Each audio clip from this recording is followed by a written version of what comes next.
Good evening, everyone, and welcome to episode number 33 already of the Shanty Sessions live stream, episode number 33. Thank you for joining us, and I wonder if you've all been viewing us before. If you have, we've got a lovely episode for you, and tonight we have both of us in from the beginning. Evening all, hope you're well. Let us know if you're well, won't you? Look, we've got a comment already, and I can't do it from here. We have to do it from comment corner because Paul gets in a right strop. I cue the comments from here. Oh, you ought to see him. Anyway, welcome to, as Paul said, the Shanty Sessions live stream, episode 33. We're here courtesy of People's Health Trust, who have funded our wider project, and in particular, we have been live streaming virtual rehearsals since the first lockdown. We're now in LD2, lockdown 2, and we've been streaming every single week. This is our 33rd live stream. So we want to say thank you very much to not only our wonderful members, particularly those who've been with us every single week. We do notice, bless you guys, but also any kind of honorary members that we've picked up along the way. And we want to say thank you very much. And we actually really value this kind of intercultural sharing of music. Even if it's just comments or information, but actually some of you have gone way further than that, and you've kind of contacted us and said, look, we've got this CD or this book and we'd love to send it to you, and we're actually going to feature a song from one of those tonight, courtesy of our friend Marion Bouchard in Canada. And that CD is looking rather like this. It's called Blow the Man Down. It says Tall Ships in the Fraser by the Vancouver Folk Song Society, and we thank Marion very much for that. But in the meantime, let's go over to the comments. First off, Michelle Gallagher. Good evening, everyone, and good evening, Michelle Gallagher. Linda Boyce says, hi all. Hi, Linda. Jackie Draper. And I imagine, by association, Barry Draper. They say evening all. And the Woods household says, good evening, everyone. Hope you're all in fine fettle. And fettle sounds very much like a word you might get from this book, Suffolk Words and Phrases. We'll come to that in a minute, don't you worry. But in the meantime, all the way from Poland, our friend Kasia Marcinkowska. Hello, she says, and a little smiley face to add to that. Hi, Kasia. Evening, Paul, Stephen, and everyone from Carly and Kathy, says Carly Franklin. Hi, Carly. Hi, Kathy. And evening all, says Ben Southern. Thank you, Ben. Nice to know you're out there watching us, and hope everybody's well. Along with Ben is Monica Manning. She says, hi, Paul, Stephen, and everyone. And Marion Bouchard, just in time to see the lovely CD that she bought for us, says, hi, everyone. Well, I want to just pick up on something. Paul said Monica along with Ben. Now, hang on a minute. You don't mean they're together, because obviously... No, they usually come together, but I guess tonight they're in separate households. Yeah, you just mean their comments were together. That's fine. That's all right. Well, look, Paul mentioned our Suffolk Words and Phrases, and I'm not going to overrate this because I do give a fairly lengthy explanation every single week, but Suffolk Words and Phrases by Edward Moore, and we choose a word from that book every week to ask you to guess what it is. And instead of that book, tonight we've gone for a lyric from Busta Rhymes. I was actually going to say it's a joke about Edward Woodwards. And the word is woo-wah. Woo-wah. Woo-wah. And we asked you to guess what that might mean. It's a Suffolk word, or certainly it used to be when it was in common usage. This one we asked you to have a guess what it might mean, and you can't win anything. Don't cheat. So in fact, a rubbish competition. And look, streaming zoom across there in full HD 1080p. We've been doing that for a few sessions now.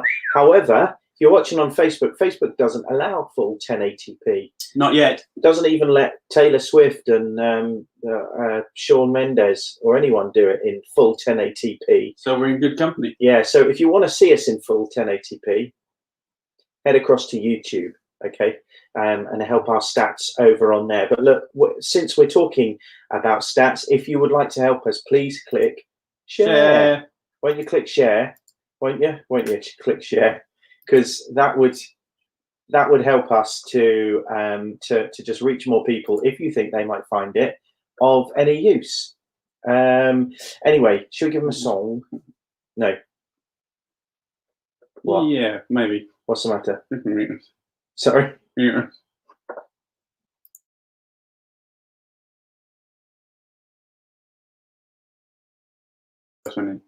Sorry about that. We just had to do a little bit of tiny prep that, of course, we talked about well before we went on for the live, but we just going over some final details. Anyway, let's go into a song. How about this one? It's quite new to the Road Shanty Chorus repertoire. It's in fact number 60. So I don't think we've had the chance to sing it at our 2 virtually backstage events, have we? No, we haven't actually had a chance to sing it live yet. But this is a song called "Soon May the Wellerman Come." Soon. And we're big Paul Weller fans. And we thought at first glance the title was a little doff of the cap to him, but it's not. We're not just Paul Weller fans. We're changing men. We are. It's certainly true. Yeah. And it Soon May the Wellerman Come tells the tale of this whaling ship out of New Zealand and a struggle with a particularly large whale, which is a factual account, but certainly we think that maybe for every year that the tale was told, the whale grew an inch or two.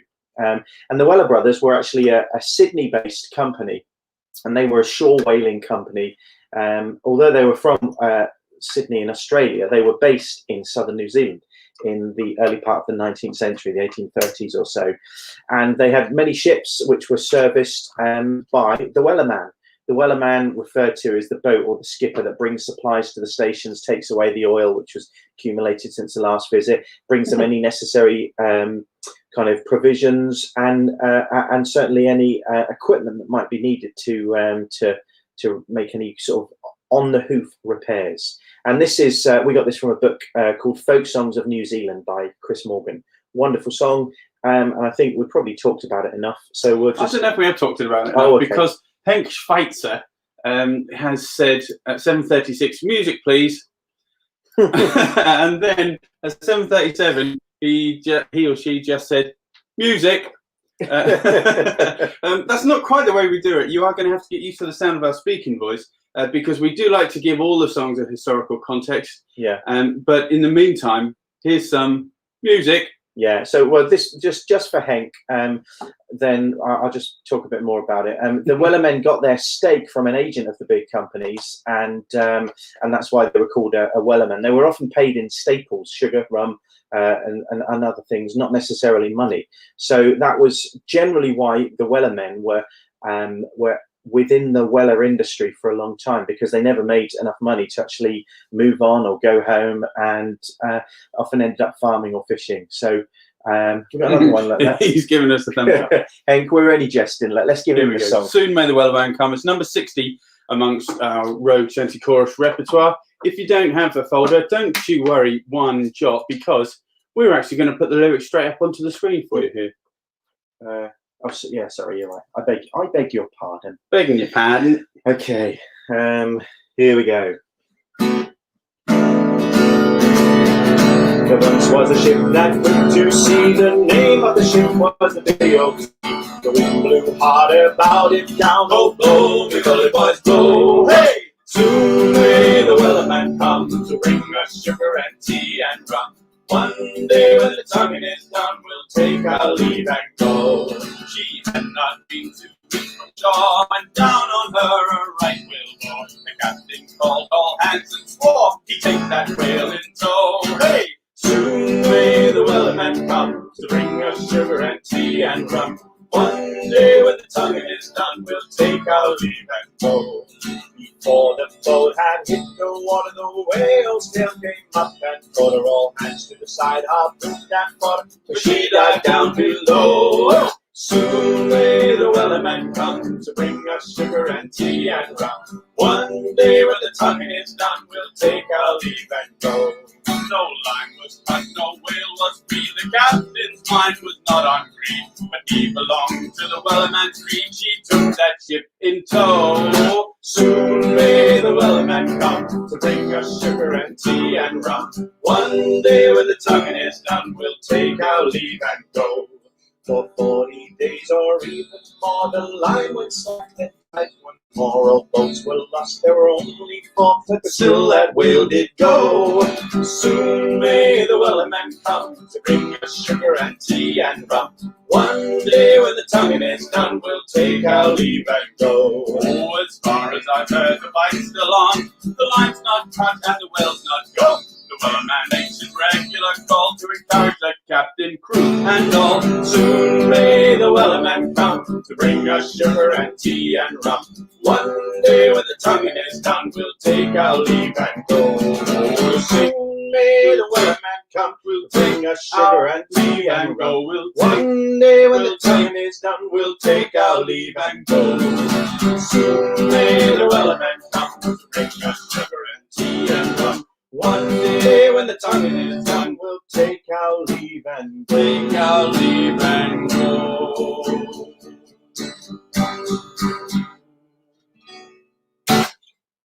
Okay, so a rambunctious version there of Soon May the Wellerman Come. Yes, and we've got a lot of comments that I'm just going to go to right now. The reason being, a lot of people like that. So, first off, we have Maggie Clark saying, "Hi everyone," or "Hello everyone," she says.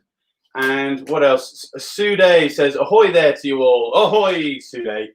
We've already mentioned Henk Schweitzer. Music, please. Well, hopefully that constituted qualified. Marion Bouchert says about our Suffolk words and phrases. She says, "Does woo-wah mean what a Suffolkman says after taking a long draught of his beer?" Woo-wah! It's possible. Jersey Brzezinski, forgive me, Jersey, says, "Hello, everybody." Hello, Jersey. Lovely to know you're with us tonight and hope you're very well. Hazel Rumble says, "Evening all." Good evening, Hazel. Janice Marjoram, "Hi, everyone." And she's put a cute little anchor at the edge. Henk Schweitzer gives us a thumbs up. Thank you, Henk. And Henk, would you let us know where you're viewing from? We'd be delighted to know because we have a multi-cultural, multinational, international viewing audience. So we'd love to know from where you are viewing. Jerzy Brzezinski, after this beautiful context, can you give some shanty? That's a fair question. So, or here in Blighty, we'd say, "Get on with it." Would you get on with it? Henk Schweitzer says, "Thanks." Thank you. And Greg Klim, forgive me, says, "Hi, everyone." Hi, Greg. I think you're new to us tonight as well, or perhaps you just haven't commented before, but you're very welcome. Marion Bouchert gives us 3 rounds of applause, and that means a lot, so thank you very much. Oh, that's it, is it? Yeah, for now. Okay, lovely. Well, we're going to give you a very different song now, but first I need to get my coffee and tea and rum. Yes. And this is a song called "God Moves on the Water." There's some considerable consternation about this song. It's generally believed to have been a gospel blues song recorded and possibly written by Blind Willie Johnson around the end of the 30s. He released it under Columbia Records. Wonderful, fantastic musician, but wouldn't be the first controversy surrounding songs that were claimed to have been written by him. And of course, it talks about the RMS Titanic and the consequent loss of life after it struck an iceberg, April 14th, 1912.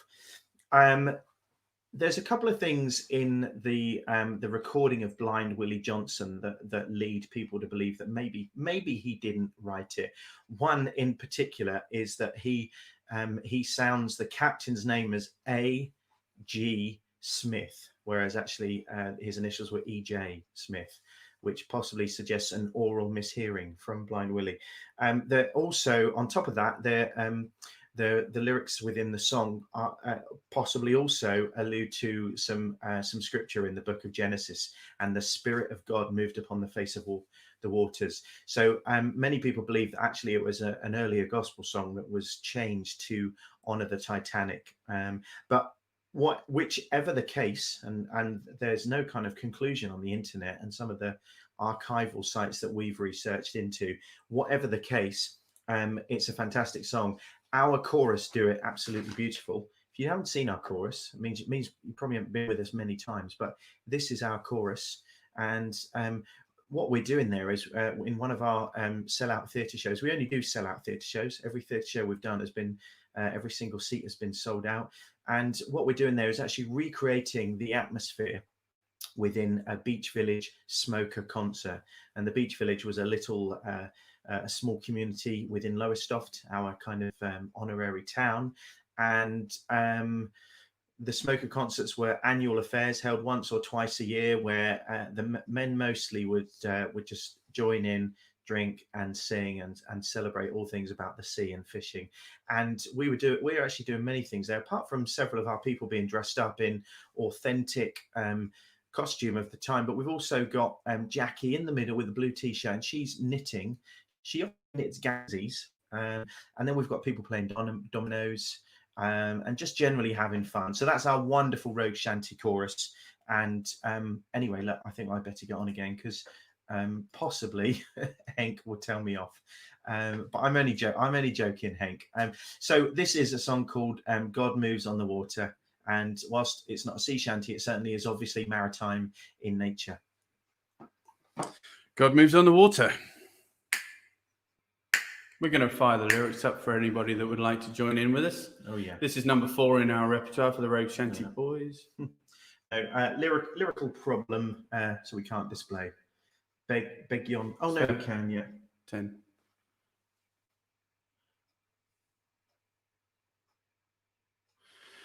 Talk amongst yourselves. Have a little chat. Yeah. We will. Yeah. Oh, we do love a chat. I'm going to just remind you of our Suffolk word and phrase of this particular week. It is woo-wah. What do you think that means in Old Suffolk language, roughly in the mid-19th century? God moves on the water, April the 14th day. God moves on the water, everybody gonna run and pray. Well, Titanic left Southampton, everyone aboard was gay. But when they struck that iceberg, well, I know their minds was changed. Whoa, God moves on the water, April the 14th day. God moves on the water, everybody gonna run and pray. Well, the mothers told their daughters, on a pleasure trip they go. But when they struck that iceberg, well, they ain't been seen no more. Ain't been seen. God moves on the water, April the 14th day. God moves on the water, everybody gonna run and pray. Well, they were courted by a freight boat on the water. Captain Smith did not take heed. He would not hear them whine, and he went on with greatest speed. God moves on the water, April the 14th day.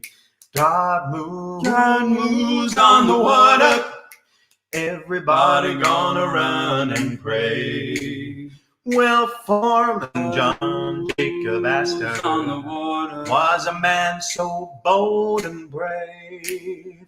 As the great ship was a sinking, all the women he was trying to save. All the women, God moves on the water, April the 14th day. God moves on the water, everybody gonna run and pray. When he kissed his wife the last time, the boiler did explode. He pushed her on the lifeboat, said, I won't see you no Ain't more. gonna see you no God moves on the water, April the 14th day. God moves on the water, everybody gonna run and pray. Well, the 14th day of April, 1912, Well, 1,600 went down below to dwell. God moves on the water. April the 14th day. God moves on the water. Everybody gonna run and pray. God moves on the water. April the 14th day. God moves on the water. Everybody gonna run and pray.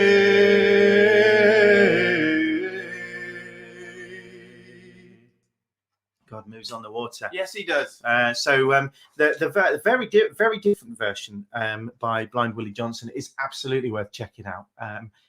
Bleeding blues all the way through. He's almost seems personally vested in this amazing tragedy, or maybe he's just worried that people find out he never wrote the song. But either way, we love the song in any of the forms that we found it across the internet and on archival recordings.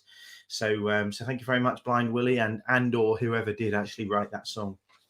Well, I'm going back to Comments Corner. Go on then. Go on, here we are. So Henk Schweitzer says he's from the Netherlands. Very warm welcome to our friend from the Netherlands. Hopefully you'll stay. I would like to remind everybody that all of these sessions are available after the event. So once you've finished this live stream broadcast, you can go all the way back and have a look at it again, or you could look at any of the other 32. You could also look at some of the Lowestoft history sessions, which feature the Lowestoft historian and living legend Ivan Bunn, because we have 20 of those as well, and they're all available to watch either on our Facebook pages or, as Stephen said, in Parker High Def on YouTube. Now, our friend Nick Dwyer says hello from lockdown in, I think it's Marseille, but he spelt it Marseille, but I think it's Marseille. And Nick is a good friend of ours and of the Rogue Shanty Chorus, being the skipper, the official skipper of the Excelsior Trust fame, a wonderful charity keeping the Excelsior afloat. And Nick Dwyer keeps it skippered. So thanks for joining us, Nick. Lovely to know you there. Maybe you could join us again one day. We'd love to have you on for a bit of an update. If you're up for that, Nick, just let us know and let us know if it'd be possible. Henk Schweitzer says Imuden, which is perhaps where he's from. He also says Shanty Choir Notada. No idea what that means, but he also says company singers from Medemblik. Which sounds like a lovely place. It must be in the Netherlands. Michelle Gallagher loves singing that song. She gives it 3 rounds of applause. That's very kind. So does Carly Franklin, equally kind. And Marion Bouchette, our wonderful correspondent from British Columbia in Canada, says great arrangement. 4 rounds of applause. That's too kind. Maggie Clark says lovely. And Linda Boyce says, haven't heard this one before. Brilliant. It might just be that we did it very differently before. You have, Linda. Yeah. Sarah Jordan says, beautiful bluegrass vibe. Thank you very much. Hazel Rumble, great. Jackie Draper says, terrific. Kasia Marcinkowska says, lovely. That's really, really kind. Now, we have some people coming in with an interpretation of our word of the week. Woo-wah! Ken Duncan says, could the word be a greeting like the old Essex greeting of "what boy"? Could be. You have to wait and. He gives nothing away, does he, Ken? No, I hint. You have to wait and see for the end of the episode to find out. Janet Woods, or possibly David, says, lovely extemporization on God Moves on the Water, boys. Brilliant. Pass me that diary, will you? Enjoying dictionary. He's enjoying the high def on YouTube. You're seeing all the flaws in my skin, unfortunately, David. Well, thank you very much. That means a lot because David is one heck of a musician, in my humble opinion. And Janet is. Yes, she certainly is. But this came from David. Okay. Yeah. And Nick Dwyer just backs me up with saying Marseille. Well, if you'd like to join us from Marseille or from wherever you're from at that particular week, Nick, we'd love to have you on again. So do let us know. Anyway, I'm going to butt out now. Okay, so we're going to do a song now. This is actually done as the version we do is done as a triette. There's three wonderful ladies in our in our shanty choir, and they sing this song. It's a song called "Come I Ye Fisher Lassies," or "Come All Ye Fisher Lassies," and very different feel, very, very different stylistically in every way to the last song, being based on an actual traditional Scottish song, which is called Up Among the Heather. What are you doing? Sorry, he's messing around with my headphones. Okay. Or the Helabenaki. And Ewan MacColl, it's always credited to Ewan MacColl. Well, there's two things really. Firstly, this song is credited as being written by Ewan MacColl, and in fact, obviously, he only did the lyrics because, as we just mentioned, it was based upon a traditional Scottish air called "Up Among the Heather" or "Helabenaki" in Gaelic. But also, the songs that Ewan inserted into the radio ballads were also written by Peggy Seeger, which is fair enough because they were together. So she does get some credit. But Charles Parker was a fantastic musician. Dear old Charlie Parker. Oft overlooked. And this song was written for the third of the 8 BBC radio ballads, and it was sung by 2 Scottish sisters, Elizabeth and Jane Stewart from Fetterangus in Scotland. And they actually came down to London to record, and it was the first time they'd been on a train. This actually kind of narrates the fall in the herring industry, which in itself narrated the fall of the places, obviously, that the herring girls, or the Maggies, or the Quines, as they were known. That's a Gaelic word for girls. The Maggies was a name, at least they were called locally, within East Anglia, Lowestoft and Great Yarmouth particularly. But wherever the Maggies or the Quines or the herring girls went during the herring season, it was a prosperous time. They were busy, but it was a prosperous time for the towns because they would bring in lots and lots of herring.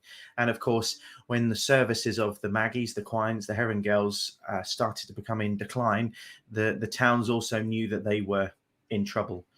Before the First World War, 80% of the herring catch East Anglia had been exported to Russia. And then the collapse of the Russian and the German markets meant huge hardship for the herring industry. So at that point, we could still catch lots of herring. We just couldn't send them to as many places as we wanted to. But the Scots also had problems with this. The women actually twice within 2 years striked, I think, maybe, and for better pay and better conditions. They were famously known for how quick they could gut fish. It was said they could gut up to 60 fish in a minute, which, my maths makes about 1 every second. And I think that was slightly exaggerated, but you can actually find, in particular at Time and Tide Museum in Great Yarmouth, you can find old archival video footage of them gutting fish and then curing them and salting them and wrapping them, etc. And they were amazingly fast, which was obviously why they got the job. But they said, we're not paid enough, and we want more money, and they formed a strike, and they did actually get a raise. But anyway, this song, the verb would be to picket. To picket, would it? Thank you. Picketed. I was only hanging out there for what seemed like 3 years, but probably a couple of minutes for you to jump in and help me. But anyway, this normally is sung obviously by women, and in particular 3 lovely women in our chorus with great voices, and it's a song called "Come I Ye Fisher Lassies." We're going to try it at speed, I think. We have no lyrics for this on screen, by the way. Come I ye fisher lassies, it's a come a while with me, for Kenburg and Agami and for Inveralakey, for Bucky and for Aberdeen and all the country round. We're away to gut the herring, we're away to Yarmouth.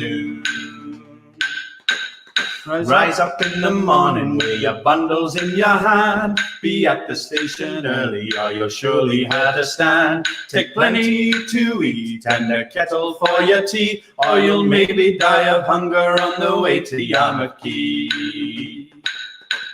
The journey it's a long one and it takes a day or twa, and when you reach your lodging sure it's sound asleep you're far. But you rise at 5 with the sleep still in your eye. You're away to find the guts in yards along for Yarmouth Quay. It's early in the morning and it's late into the night. Your hands are caught and chapped and they look an anchor sight. And you greet like a wean when you put them in the bree, and you wish you were 1,000 miles away from Yarmouth Quay. There's coppers there and curers there and buyers canny cheels, and lassies at the pickling and the others at the creels, and you'll wish the fish had been all in the sea by the time you finish gutting herring on the Yarmouth Quay. We've got to fish in Lerwick and in Stornoway and Shields, walked along the Humber amongst the Barrel and the Creels. Whitby, Grimsby, we've travelled up and down, but the place to see the herring is the quay at Yarmouth Town. Come all ye fisher lassies, just come a while with me, fae Cairnbug and Gamry and fae Inverell Quay, fae Bucky and fae Aberdeen and all the country round. We're away to get the herring, we're away to Yarmouth Town. So I want to grab, but it's just over the way there. I'm going to let them talk so I can get it. Yeah, I'm going to go to a few comments, I think. And some lovely comments too we've had. And Carol Fisher gives us 3 rounds of applause. Thank you very much, Carol. Carol's one of our pilots. Now, when I say pilot, I mean she's one of our, they're kind of our guiding committee. So we call them the pilot group. They keep us on track. They make sure that we are we're responsive and engaging and communicative with the Road Shanty Chorus as a whole. And if there's any problems or any suggestions, they're a bit of a go-between. So I don't want to get sniffy about this because sniffy never helps any song genre, and certainly it's a reason that folk song in particular gets quite a bad reputation sometimes. But in the interests of pluralism, and just to say we can be authentic, this is a wonderful book by a lady called Sheila Douglas, The Sang's the Thing, and it's a feature of Scottish folk, Scottish history. In particular, she had an interest in songs from the Moray Firth, so really the kind of the north coast of Scotland. And I'm going to try and find, because we also do an authentic Scottish fishing song, which this is not. This is a song actually. The tune is from the Highlands, the Hillabenachie, up among the heathers. And as we mentioned, Ewan McColl and importantly Peggy Seeger and Charles Parker. That's not the jazz guy, Charlie Parker, but Charles Parker, the folk musician, wrote the lyrics for this to sound like an authentic fishing song to kind of advocate the radio ballads. But in this book there's a little piece on a guy called Frank Duthie, and he records and sings for Sheila in the book here 2 authentic fishing gutting songs that the women used to sing, for 2 reasons really. One, to keep them in time, so as every shanty is a work song, a rhythmical song, but also as a way just to keep camaraderie and morale up. And one of them is called the Gutting Quine. So the quine we mentioned earlier is a name for girls, a Gaelic name for girls. Often they were very young, these girls. And the other is Peterhead Fisherman's Wife, or just known as the Fisherman's Wife. And we do that, and that's a lovely song. We've done it previously on this stream, and maybe we will again. But anyway, that's just in the interest of authenticity. If you would like an authentic Scottish lady song and fish gutting song. So there you have it. I'm going to go to a song called The Mermaid now, and this is as a thank you to Marion Bouchette for sending us 2 copies of this wonderful CD. You can see that massive 3-mast tall ship there. Blow the Man Down, it's called. And it's got the laundry on by the looks of it. The laundry? The laundry's out on the ship, look. Oh, I see, yeah. And Tall Ships in the Fraser, it's called, and it's by the Vancouver Folk Song Society Shanty Crew. And they do a wonderful job of lots and lots of different... Right one? Yeah. Lots and lots of different sea shanties and maritime songs. Now, this song has quite a fascinating, detailed history. We won't be able to go into all of that right now, but it's in the Round Index as number 124.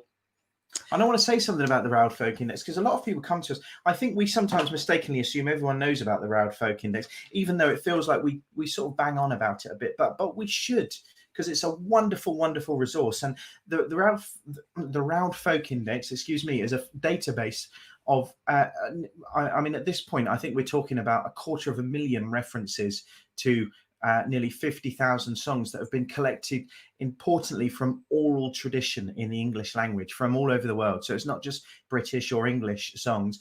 And it was started and compiled by Steve Roud, who was a former librarian, a folk musician and archivist from Croydon and in custodian of the, well, not just the classics, but even the modern classics. Importantly, it states that it was songs. It concerned itself with songs that were collected from the oral tradition. By that we mean passed on as you know, songs were. Or the Scottish have a beautiful Gaelic phrase for it called portabile, tunes from the mouth. But as all songs were passed on, someone would hear them, pass them on to someone else, and so on. And there's an important reason why it had to be that way in this country, and that's partly due to technology and the wax cylinder being prevalent for recording music. And it was the case that obviously a lot of those haven't survived. Whereas in America, they use different technology that preserved those early songs in a much crisper, clearer way. The British favoured method did not do that. So passing it down orally by ear, it was the only way, really. And particularly after World War I, it was kind of noted in comparison to some of the other countries that were either engaged with or against the UK in the war effort, that a lot of their culture and music had been recorded very well. And England or the UK decided it fell rather short. And so they made an effort to actually document a lot of their. This is prior to Steve Roud doing his wonderful job with the Roud Folk Index, but they decided that they started to document some of our wonderful folk music before, obviously, you know, the last guy in the village who knows this song shuffles off the mortal coil. And so they sent classical musicians out to the pubs and the inns and the fishing hangouts to record them. And the only way they could record them before, as Paul said, before technology caught up with itself, was to notate. So there were two issues with that. Firstly, a lot of the time, although the folk singers weren't necessarily known for their technical expertise, a lot of them were very deft in the way that they could sing. And the notation didn't always accurately collect the decoration, so how fast they could move their voices around. Kind of like their musicality was stronger than their musicology. Yeah, exactly that. And Steve Roud had a bit of a dig one time, which we thought was rather amusing, about the likes of well, I'm not going to mention any names, but the likes of some of the musicians, sorry, Barry, who went off to notate the music because they changed it. Now and again, they said, "Oh, that note was out," or "Actually, this would be better." You know, this would actually, you know, let's put it into the major scale, or let's do this. And it was for a different audience. Their demographic was a middle to higher class audience. Absolutely, and they had certain tastes and sensitivities. And Steve Roud, in a rather unveiled dig, called it bow tie folk.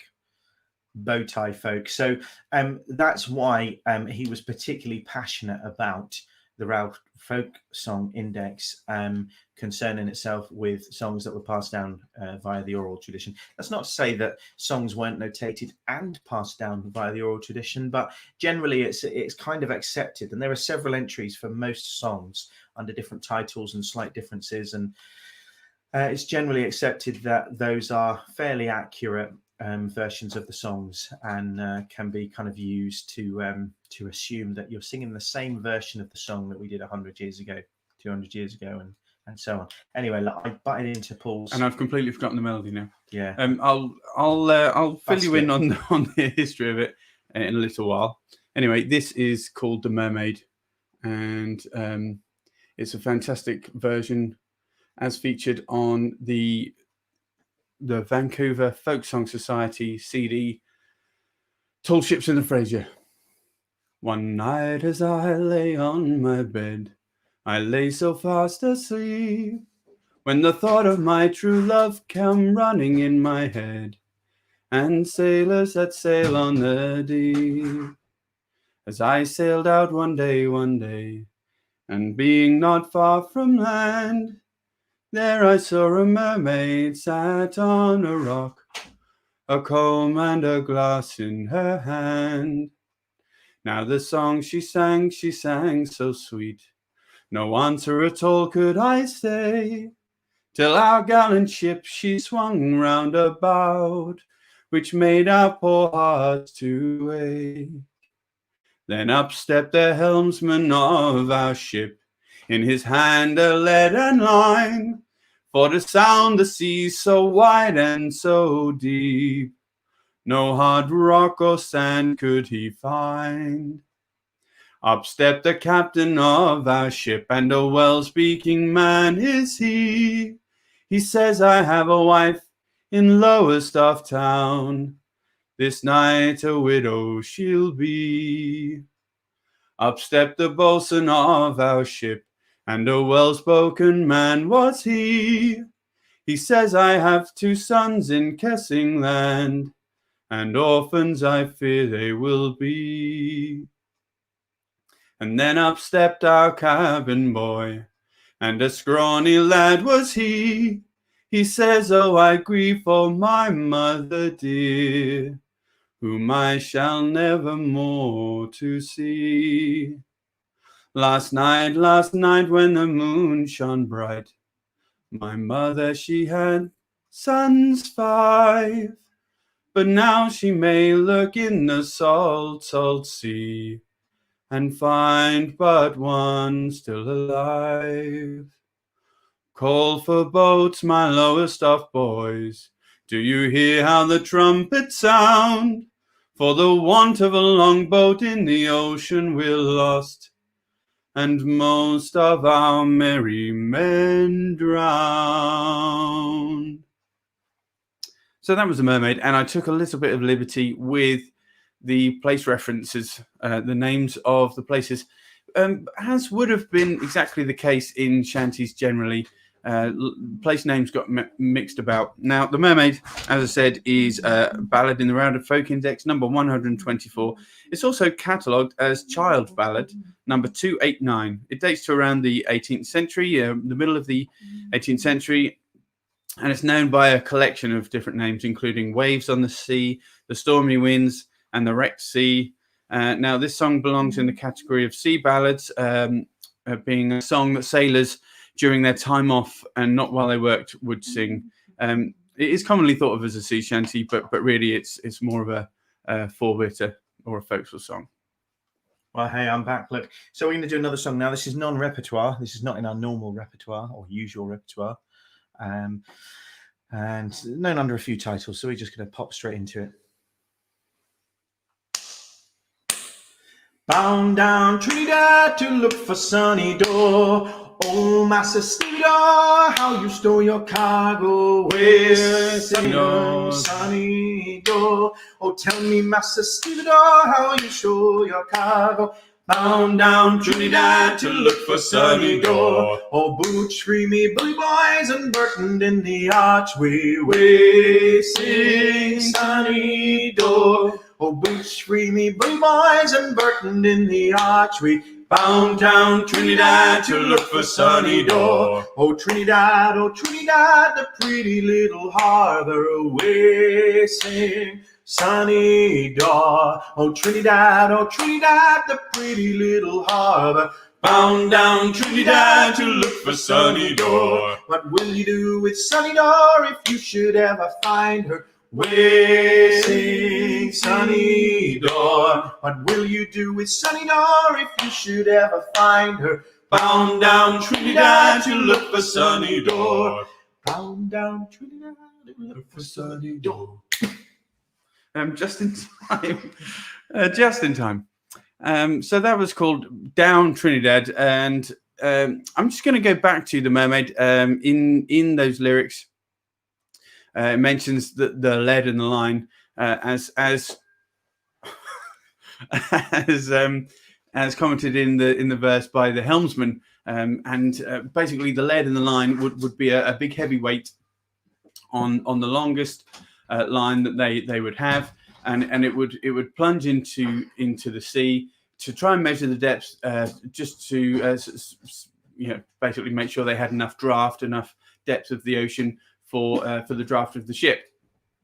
And obviously once they felt the line was no longer taut, that meant that the lead or the plum had come to a stop, and then they pull up, having made a knot or something in the line as a marker, and then they'd find exactly how much depth they had. In the meantime, I'm just going to go back to the comments corner. Hello, here I am. Now, Sandra Warner, in reference to the Fisher Lassies, she says, well done. Nearly as good as our 3 shanty girls singing it. Thank you very much. And Linda Boyce, in reference to our Suffolk word and phrase, how you heard it, boy. Woo-ha. Is it the wind gathering speed? Now, I really like that, Linda. I'm not going to give anything away. It may be, it may be not. But that's a great guess, nonetheless. Woo-wah. Marion Bouchette says, beautifully sung. Thank you for that. That's too kind. Marion, thank you. I hope it bore some resemblance to the CD you sent. I'm grateful for all of those songs. And if anybody wants to find themselves a copy, it looks like this. Blow the Man Down, Tall Ships in the Fraser by the Vancouver Folk Song Society Shanty Crew. It really is a fantastic CD, and there's a great big booklet of information in there, which I'm slowly, and I mean really slowly, working my way through. Michelle Gallagher gave 4 rounds of applause. Carly Franklin says, very catchy. Yes, I think she must mean Down Trinidad, and it is very, very catchy indeed. And one more, Melanie Joy. Hello, Melanie. Great stuff tonight. Well sung, and thanks. Well, thank you very much. Paul's waiting now to see if we can pass it back. Well, look, I think we're going to do another Australian one. Not that we've done an Australian one. The Antipodean song, shall we say? And those. Yeah, and we don't do this one enough, really. I love this song. Song called The Albany Immigrants, or The Albany Immigrants, and our friends at the Sheringham Shantymen, who are always very nice to us when we see them, very encouraging, and are featured on this stream, in fact, previously. Yeah, Titch. Hope you're well, Titch. Yeah, I hope you're all well, you guys. They one of their number, in fact, moved to Albany in Australia, and supposedly was instrumental in. Well, I say supposedly. That sounds like I don't believe them. But he was instrumental. Yeah. Apparently, he set up the Albany Shantymen, and this is. Oh, really? Yeah. Oh. Well, he was instrumental in setting up, and I have said that before, so it's nice to know Paul doesn't normally listen. But anyway, this is a song that certainly predates the setting up of that group, but it's a song called "The Albany Immigrants," and no one seems quite sure. I've looked on several Australian archival sites. No one seems quite sure whether the song is Irish or Australian in origin, because it pertains to men sailing from Cork towards Albany. So you can make your own decisions on that. Let's bring the lyrics up for you. Find this in number 46 in your folder if you have one. If you don't, just read the lyrics on the screen. Yeah. Anyway, here we go.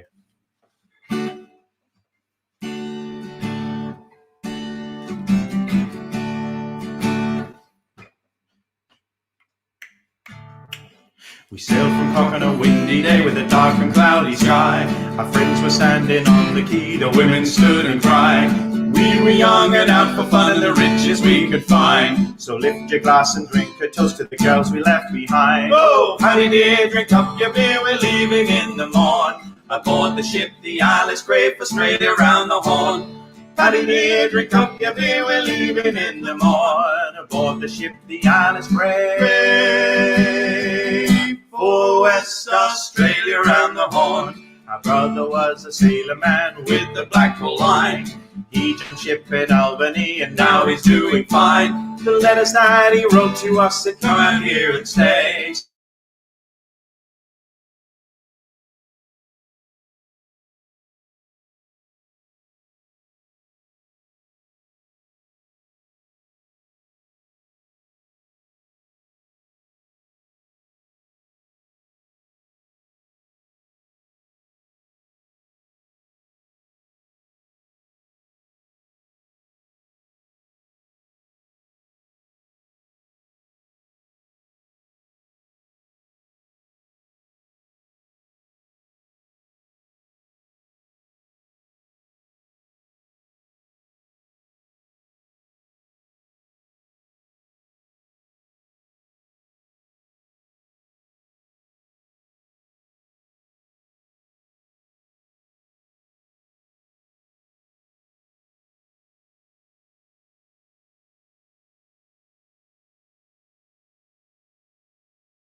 Aboard the ship, the Alice Grey for Australia round the Horn. Paddy dear, drink up your beer, we're leaving in the morn. Aboard the ship, the Alice Grey for West Australia round the Horn. They sailed from Cork on a windy day with a dark and cloudy sky. Their friends were standing on the quay, the women stood and cried. They were young and out for fun and the riches they could find. So lift your glass and drink a toast to the girls they left behind. Oh, Paddy dear, drink up your beer, we're leaving in the morn. Aboard the ship, the Alice Grey for Australia round the Horn. Paddy dear, drink up your beer, we're leaving in the morn. Aboard the ship, the Alice Grey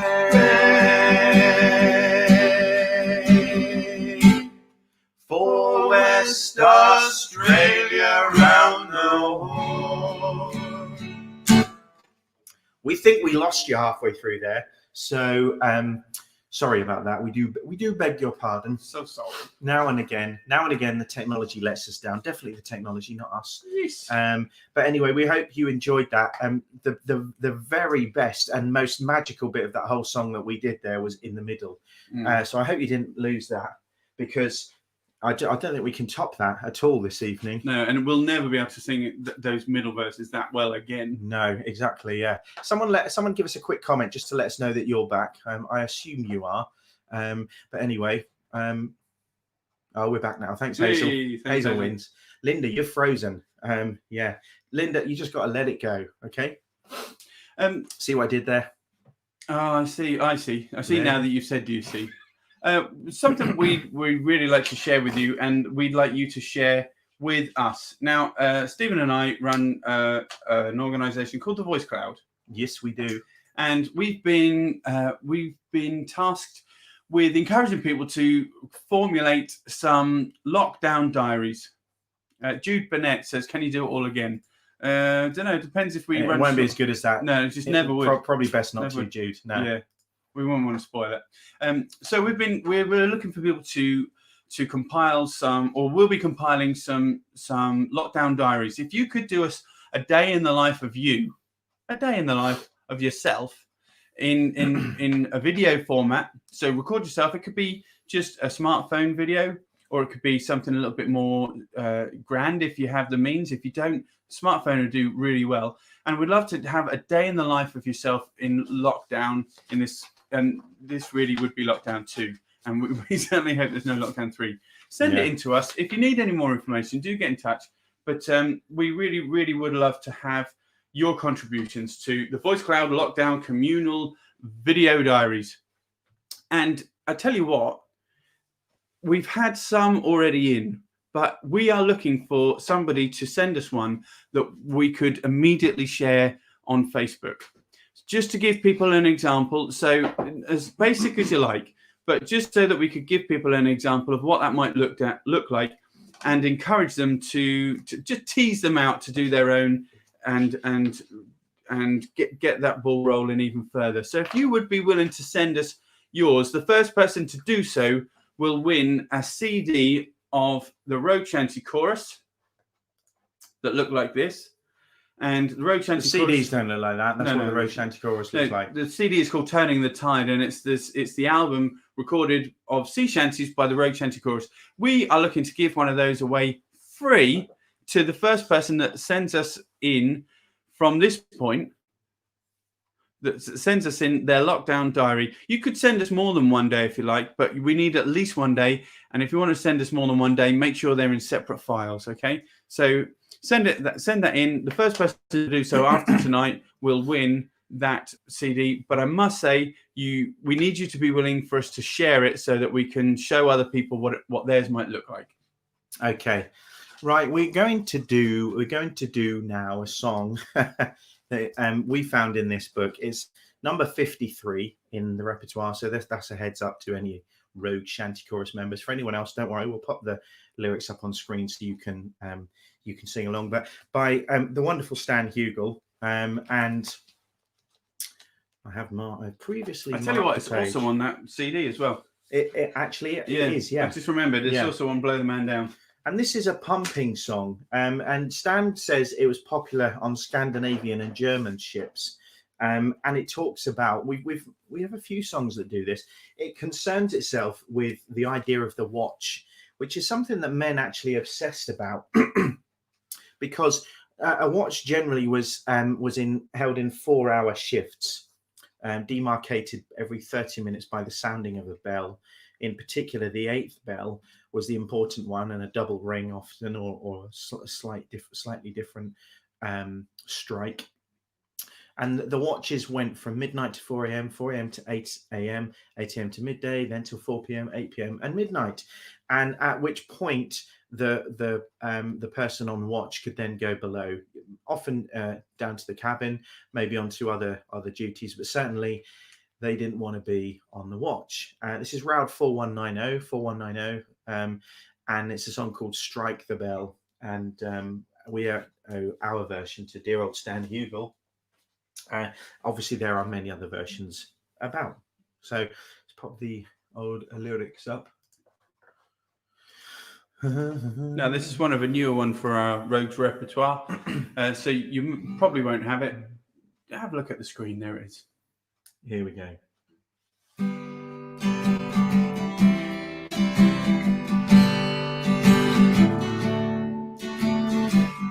On the chord. I'm going to capo this. Why not? Just capo it. You know, I'm going to take it up, take it up a wee bit, just that octave. Yeah. And here we go.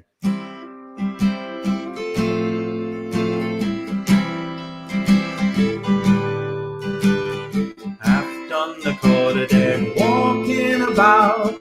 There is the second mate, so steady and so stout. He is thinking of his sweetheart, and he's hoping she is well. He wished that old second mate would strike the bell, second mate, let us go below. Look out to windward, you can see it's gonna blow.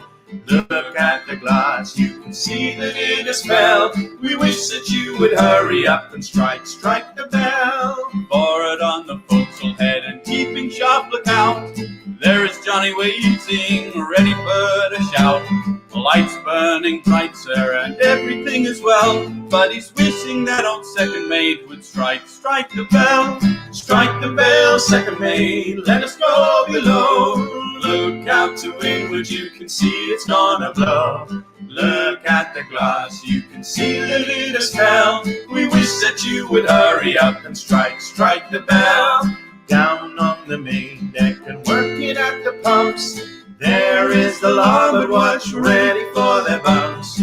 Over to windward they see a great swell, and he's wishing that old second mate would strike the bell. Strike the bell, second mate, let us go below. Look out to windward, you can see it's gonna blow. Look at the glass, you can see that it has fell. We wish that you would hurry up and strike the bell. Aft at the wheel, poor Anderson stands, grasping the spokes in his cold midden hands. Looking at the compass, and the course is clear as hell. But he's wishing that old second mate would strike the bell. Strike the bell, second mate, let us go below. Look out to windward, you can see it's gonna blow. Look at the glass, you can see that it has fell. We wish that you would hurry up and strike the bell. Aft on the quarter deck, our gallant captain stands, looking to windward with the glasses in his hand. What he is thinking of we know very well. He's thinking more of short next sail than strike the bell. Strike the bell, second mate, let us go below. Look out to windward, you can see it's gonna blow. Look at the glass, you can see that it has fell. We wish that you would hurry up and strike the bell. Strike it. And so that was a pumping song. There are not many pump shanties out there. Certainly the ones that are authentic pump shanties, as this one is. Let's stop that screen share. Would not have a rallentando at the end. It would not be done that they'd want to slow down whatever work they're doing. If they sing it as a short haul shanty, the speed would be faster, and because the occasion would be desperate. And if they sing it as a long haul shanty, they'd do all verses, but they would not put slow down in. That's just us being. I'll call it musical, but you know. Yeah, it's poetic license, I think. You mentioned about the striking of the bell and the denotation of the watch. Did you mention of the candle in the glass? No. I mean, that's really sort of exampled in what's the other song of that? 8 Bells? No, Candlelight Fisherman. Oh, Candlelight Fisherman. Yeah, but it's also referenced in Strike the Bell of how look at the glass, you can see that it's fell. Lights burning bright, so everything as well. All that refers to the flame or the candle in the little what would you call one of those things? A lantern. Lamp. Oh yeah, a little lamp. Yeah. Anyway, let's see if we've got any more comments. I'm gonna do it. We have one from Sandra Warner. Oh yeah. Oh, and Marion Bichette, she gives us 3 claps. Very and kind of her. Thank you. Sandra says, "Yeah, I like this one." Yeah, she says. Yeah, I like this one. Well, thank you, Sandra. So do we. Can we have a couple more guesses for our Suffolk word or phrase of the "Hey, you heard it, boys" section? Woo-wah. Woo-wah, woo-wah. Woo-wah. Yeah. Let us know what you think it is, won't you? And then I guess we'll just go straight into our next song, really. This is we pop this no, he's not so sure. We'll just finish with that one. Okay. You sure? Yeah. Yeah. Okay. So Paul's going to give you a song now. And this is another one that actually old Stan Hugel reports upon. It's a song called "The Dead Horse," and it dates to at least before 1845, where it's published as a broadside in the Bodleian, or is recorded now as published in the broadside in the Bodleian Johnson ballads. Stan Hugel says it is a very old composition. If Stan Hugel says it, yeah, that must be pretty old. And there's a lot going on in this, really. You know, there's some kind of scholars out there have kind of linked it towards a metaphor of the futility of the practice of horse trading. Other people have linked it to Native American mythology. Old Stan Hugel says, quite rightly, which doesn't mean that the other thoughts are wrong, but he says quite rightly that it refers to a wonderful ceremony that took place when a sailor was 30 days into a long voyage, so kind of past his apprenticeship, really. And they used to have this mock ceremony that they called the dead horse, and they would create a horse on board ship from improvised bits, an old barrel and whatever they could find, really, old clothes, some rope, and anything that was hanging around, and they would all auction the horse off and bid upon the horse, and that the person who won the horse, who would bid the highest, would be the one who would hoist him up on the foreyard arm and then crash him over the side. And the song itself kind of concerns itself with the fate of the poor horse, almost like a gleeful rubbing together of, we know what's going to happen, old horse. And it became a kind of a ritual around the belated death of the horse. That often there'd be a sailmaker on board a ship, and he'd fashion together various materials to build this kind of horse's effigy, and it would be to celebrate whichever sailor had made his 30 days as a newbie into the voyage. And one school of thought for the actual metaphor of the dead horse is that from that rather old phrase of "don't flog the dead horse," as in don't bother whipping something that's already past its best, and it's a bit of a tongue-in-cheek reference to that sailor having passed his first 30 days at sea, and his best days at sea are actually now behind him. So it's that tongue-in-cheek metaphor of, you might as well stay home from now on, lads, because it's all downhill from here. It was also, I guess we should also mention that 30 days generally was when the sailor started to take his own pay home.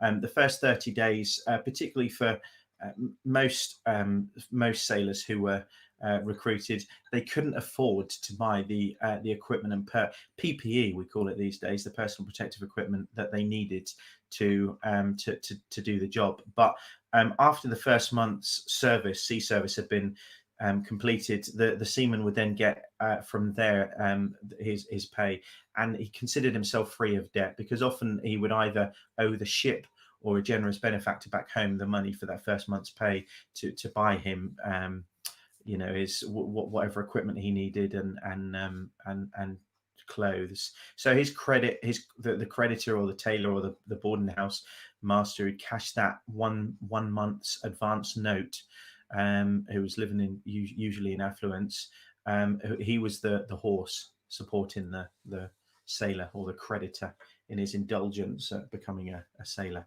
So we give you the dead horse. Mm-hmm. I'll pop it on there. Shall I do that? If we've got it, I'm not sure we have. Yes. So 29 in your Rogues chorus repertoire, or you can find it on screen here.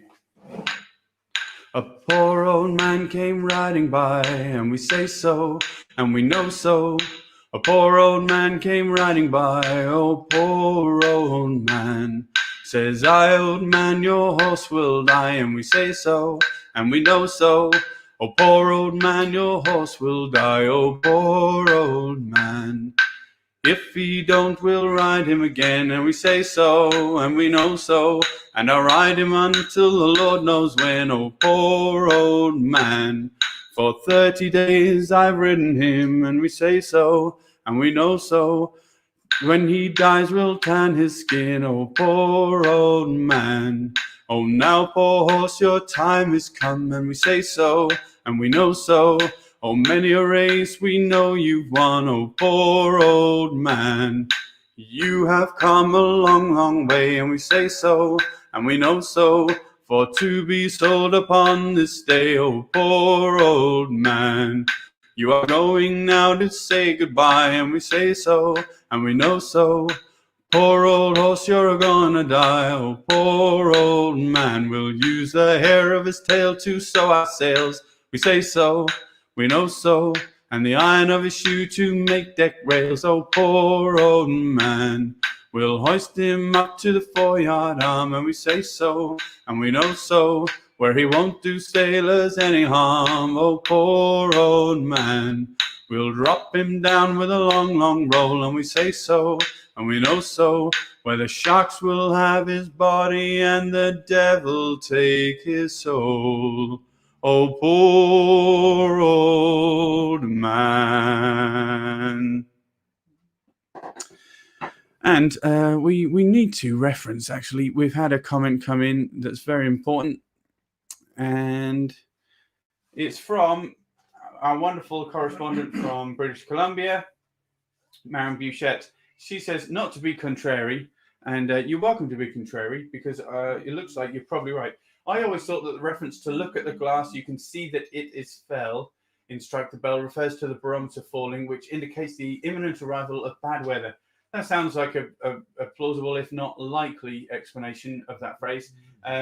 So I'll refer to the other phrase I mentioned, which is the flames burning bright, sir, everything is well. And so thank you for the correction. And also thank you to Michelle and Callie Franklin, giving 3 rounds of applause apiece. That's very kind of you both. Thank you. Now, Janice Marjoram, she's having a crack at what our Suffolk word or phrase might mean this week. In How You Heard It, Boy, our section of Suffolk words and phrases from this wonderful book by Edward Moore from 1823. She wonders if woo-wah is a mark of surprise. Whatever next? Woo-wah. Could be, might not be, but might be. And Nick Dwyer's back in Marion Bouchette up and says, I conclude the glass is the bar. Of course it is. Thank you. Okay, I'm just going to pop straight into another song now. It's a heartbreaking song, really. But I think Paul and I can relate to this, and we'll tell you why afterwards. It goes like this. I'm a four-loom weaver, as many a man knows. I've now to eat, and I've worn out me clothes. My clogs are all broken, and stockings I've none. They'd hardly give tuppence for all I've got on. Old Billy O'Bend, he were telling us long, we men had better times if I'd no but held my tongue. Well, I held my tongue till I near lost my breath, and I feel in my heart that I'll soon climb to death. I'm a four-loom weaver, as many a man knows. I've now to eat, and I've worn out me clothes. Old Billy were right, but he never clemmed. He ne'er picked o'er in his life. We held out for 6 weeks, though each day were the last. We tarried and shifted till we were quite fast. We lived upon nettles while nettles were good, and Waterloo porridge were best to us food. Our Margaret declares if who'd clothes to put on, who'd go up to London and see the great man. And if things didn't alter when there'd been, he swears who'd fight till their blood up to them. I'm a four-loom weaver, as many a man knows. I've now to eat, and I've worn out my clothes. Stockings I've none, nor looms to weave on. I've woven my sen too far and the end. So that one's fairly new to me, completely new to Paul. I think Michael Morpurgo, who does a folk broadcast on the Sounds app, on the BBC Sounds app, and he brought that to my attention. We always say he taught this to me. You know what we mean is we found it online. But it goes right back to Portobello, though. Exactly, yeah. But it does. It did take me to another site which has some wonderful information on it, and that song originally from 1790, so over 230 years old, which was after the Napoleonic Wars, and it was how the government were concerning themselves with going into a peacetime economy from a wartime economy, and there was abject poverty, and this weaver. I'm sure you could pick any trade really that were affected in such a way, but this hand loom weaver was suddenly out of a job because the power looms came, and the song eventually became the four loom weaver. Originally, it was called the hand loom weaver, but it meant as we move through the lyrics of the song that the perspective shifts into the factory. But the four loom weaver was a Lancashire was a Lancashire man, and it just taught, if we look at the lyrics there, living on nettles, and I've now to eat, I've worn out my clothes, and if who'd, meaning he'd go up to London and see the great man, the Prime Minister. And so what a song, and new to us. I thank Michael Morpurgo for it, and definitely worth checking out his kind of brutal analysis of the song and comparison really to any kind of peacetime economy. But we're bringing it to right now because we're the four loom weavers who suddenly our industry has gone. We should say as well, Michael Morpurgo, he has a bit of a sideline. He writes a little bit. He does, yeah. He writes an awful lot, yeah. And mostly children's books. But he's a big folkie, huge folkie, which I think we did know. But he certainly talks with authority about the kind of the social times of certain folk songs within the podcast. So it's worth checking out. Stephen, we've got a little bit of time. We're going to finish with another song. But before we get to that song, I was wondering if we would like to do the other version of The Mermaid. Yeah, why not? So I sang the melody as per that CD, very kindly gifted to us. But Stephen and I actually knew it in a different arrangement and a different melody.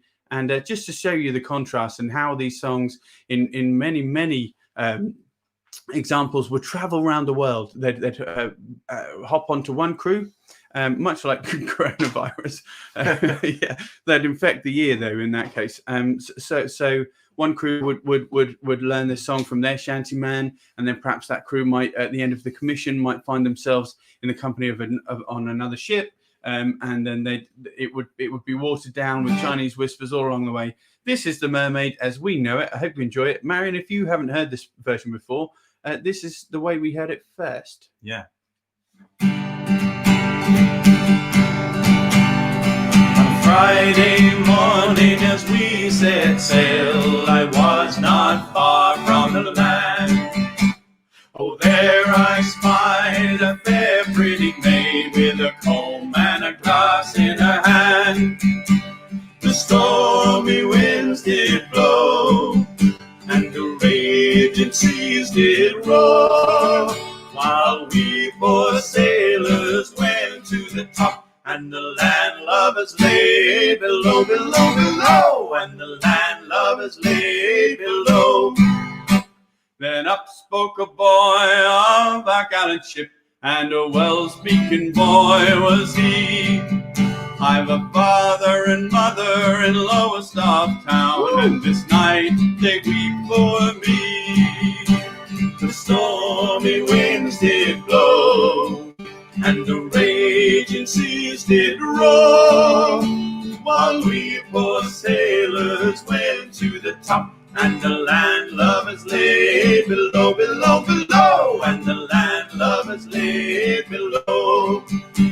Then up spoke a man of our gallant ship, and a well-speaking man was he.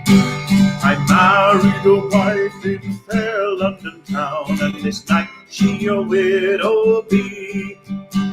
The stormy winds did blow, the raging seas did roar, while we poor sailors went to the top, and the landlubbers lay below, below, below, and the landlubbers lay below. Then up spoke the captain of our gallant ship, and a valiant man was he.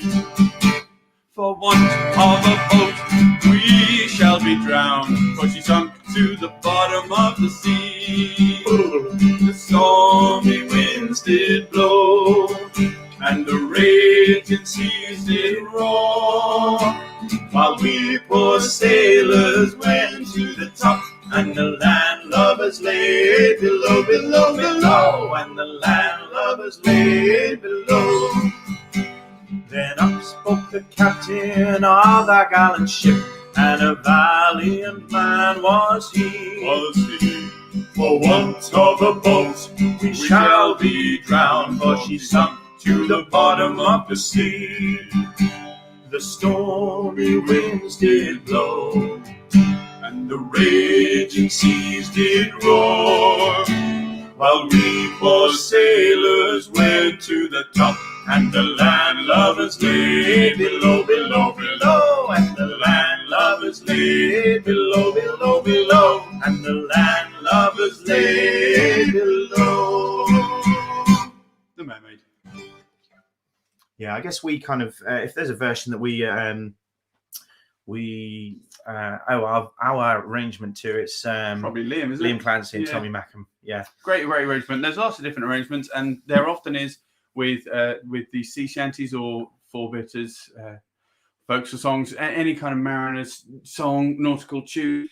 They go on and on. They go around the world. They get a slightly Caribbean bent to them. And talking of Caribbean bent, we've got a lovely Stevie Dawes song coming for you very soon. But before we do, we must go to some comments, and we must go to our word of the week. Hey, you heard it, boy. Suffolk Word and Phrase, a book by Edward Moore. And what a fantastic book that is. That looks... Now, the word of the week is woo-wah. Woo-wah. We had a couple more comments on this. A few people wondering what it might be. And the last one was, of course, Janice Marjoram. She says, is woo-wah a mark of surprise? Whatever next. Well, is it? Is it? No. Oh, Paul is going to tell you, I think. Yeah. Is he going to tell you? Of course I am. Okay. Woo-wah means irregular, not straight. One ploughing unskillfully as to straightfulness of furrow would be said to woo-wah about, to waver perhaps from the right line. Thus in Scottish, to waver or waver, to wander, war, wave, woo-wah. Yeah, there you go. So, Some good guesses, though. a couple of comments I'm going to feature. Paul hasn't done that already, has he? Michelle Gallagher says, No. haunting melody. I guess you were talking about the four-loom weaver. Four looms. Or the hand weaver. Maggie Clark says, beautiful. Linda Boyce, she's struck for words, that she doesn't know what to say.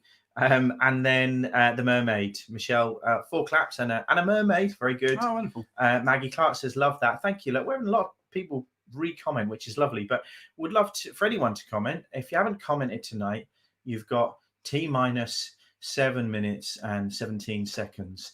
And then Mariam Bashir says, I love this up-tempo version of The Mermaid. The sailor sounds positively thrilled to be sucked into the ocean depths. Yeah. He does, yeah. I mean, Liam Clancy plays that one for laughs. I've seen a few different versions of the same arrangement of him doing it, and he certainly, if there's an audience participation song he does, it's that. And unlike many of the songs where he builds up the song through the spoken introduction, that's not one of them. But I do think, although we often do it as you know, that kind of jolly feel, I do think, and we've mentioned this before, Paul did his the version that he did tonight. I've mentioned before that it lends itself more, I think, to what seems to be the American version or many American arrangements of it. So we prefer things your side of the Atlantic, Marion. I know you're not in America. In performance, of course, we can't do too many slower songs. When you say sea shanties, people expect a rambunctious kind of delivery and performance.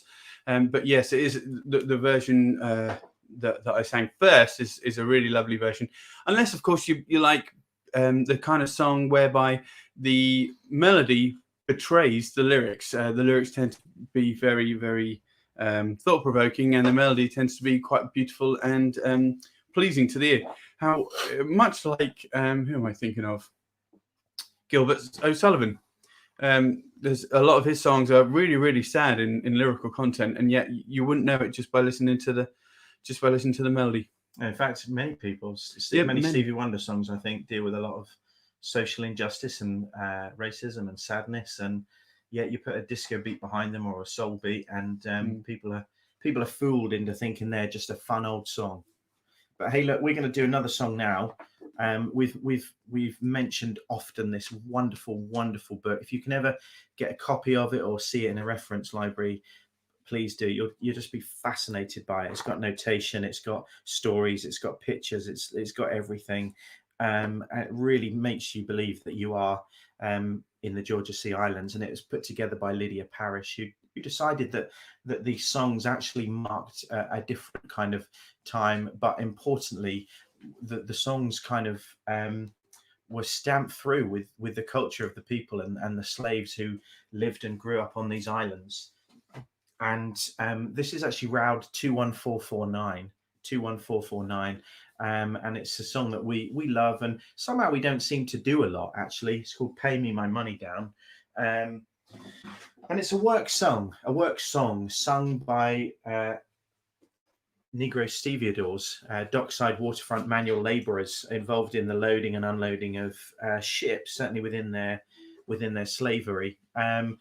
And yeah, I think we'll just pop on and do it. If I can pop the lyrics up, let's.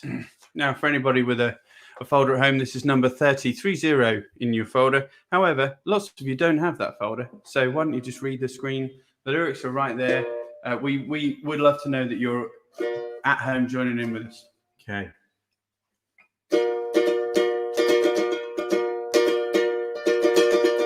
Are we in the same key? No. No, let's see now. Like that. Felt a bit high.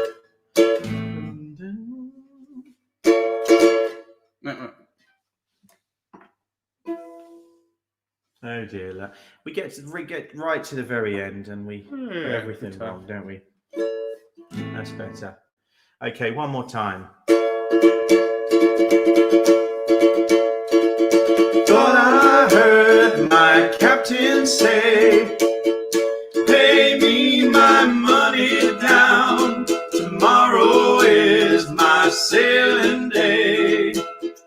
Pay me my money down. Oh, pay me. Oh, pay me. Pay me my money down. Pay me or go to jail. Pay me my money down. Oh, pay me. Oh, pay me. Pay me my money down. Pay me or go to jail. Pay me my money down. Wished I was Mr. Coffin's son. Pay me my money down. Stay in the house and drink good rum. Pay me my money down. Pay me. Pay me. Pay me my money down. Pay me or go to jail. Pay me my money down. Oh, pay me. Pay me. Pay me my money down. Pay me or go to jail. Pay me my money down. Oh, me, so pay me. Pay me my money down. Pay me or go to jail. Pay me my money down. Pay me. Pay me. Pay me my money down. Pay me or go to jail. Pay me my money down. Oh, pay me. Oh, pay me. Pay me my money down. Pay me or go to jail. Pay me my money down. Wished I was Mr. Foster's son. Pay me my money down. And sit on the bank and see the work done. Pay me my money down. Pay me. Pay me. Pay me my money down. Pay me or go to jail. Pay my money down.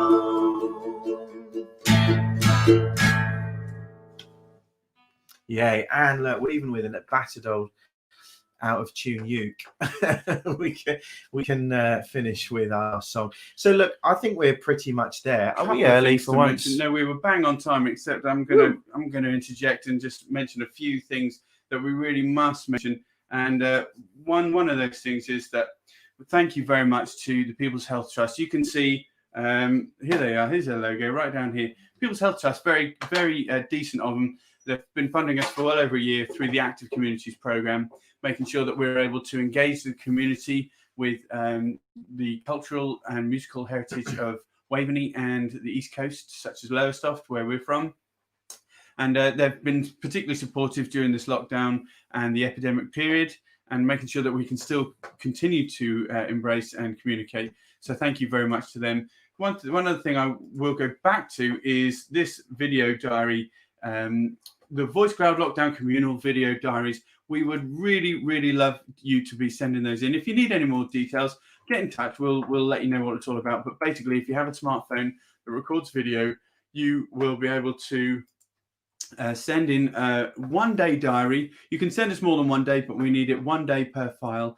Do send us those diaries. Let us know what you've been up to, how you've been getting on, how you're getting on. And if you are willing to let us share that amongst our audiences, we will, for the first person that does so, we'll send you a copy of the Road Shanty Chorus CD album, which is called Turning the Tide. Do you want to mention our Zoom or? Yeah, of course we do, yeah. Go on then. All right. So on Friday, the 27th of November, that's not this Friday, but next Friday, we'll be holding one of our crazy, ludicrous and raucous coffee and chat. We call it cuppa and a chat because basically what we do is we all individually get ourselves a cuppa at home.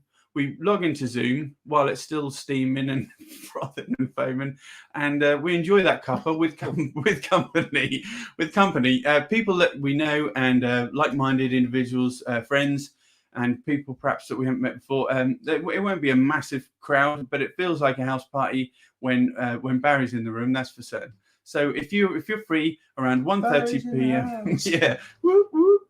If you're free around 1:30 p.m. This is what is it? GMT? No, BS. No, it's GMT. GMT. Yeah. So if you're across the seas from us, you're very, very welcome to join in. Just beware that it's a different time. But we have deliberately, wouldn't it? we've deliberately put this together as a means to be social, and we actually use Zoom. So instead of just us on the screen, anybody can come into this room. We have chats, as Paul said, we do quizzes and whatever else. But if anyone is feeling the effects of lockdown, going a bit stir crazy, and you want to see another person or have a chat, then please join us. You know, we're not just confined to UK residents or members of our choir. In fact, it's a slightly wider project. So I think nothing more to say about that. We'll mention it next week because it is next Friday, not this Friday. But thanks for joining in. Thanks for commenting. Thanks for sharing. Glad you enjoyed it. We certainly did. And we'll see you next Monday with Ivan. And next Tuesday will be Paul and myself. And I think that's it, Paul, isn't it?